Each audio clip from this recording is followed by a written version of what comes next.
ఒక పిల్లవాడు ఉండేవాడు. వాడికి చాలా కోపం ఎక్కువ. సో వాళ్ళ నాన్న నిర్ణయించుకున్నాడు.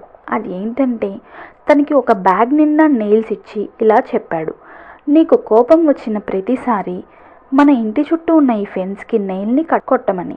దానికతడు సరే అన్నాడు. మొదటి రోజు 40 నెయిల్స్ని, రెండవ రోజు 37 నెయిల్స్ని, అలా క్రమక్రమంగా అతను నెయిల్స్ని తగ్గించుకుంటూ వచ్చాడు.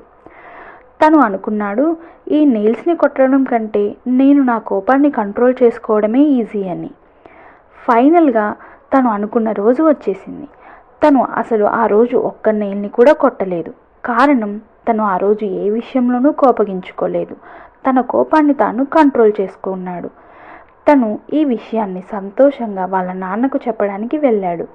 ఇప్పుడు వాళ్ళ నాన్న తనకి చెప్పాడు, అవునా, అయితే ఇప్పుడు నువ్వు ఫెన్స్కి కొట్టిన ఆ నెయిల్స్ని రోజులో నీకు వీలైనంతగా తీసేయమని చెప్పాడు.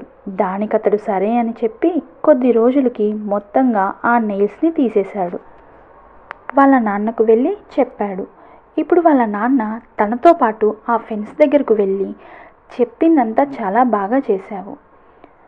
అరెరే, కానీ చూడు, నువ్వు పెట్టిన హోల్స్ అలానే ఉండిపోయాయి.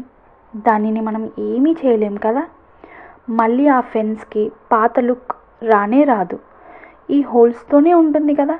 అలానే మనం కోపంలో అన్న మాటలు ఒక మచ్చలా ఎదుటివారి మనసులో ఖచ్చితంగా ఉండిపోతుంది.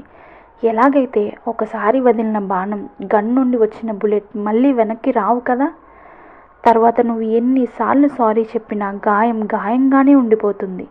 అందుకే మనం ఎప్పుడూ కోపంలో ఏది చెప్పకూడదు, చేయకూడదు.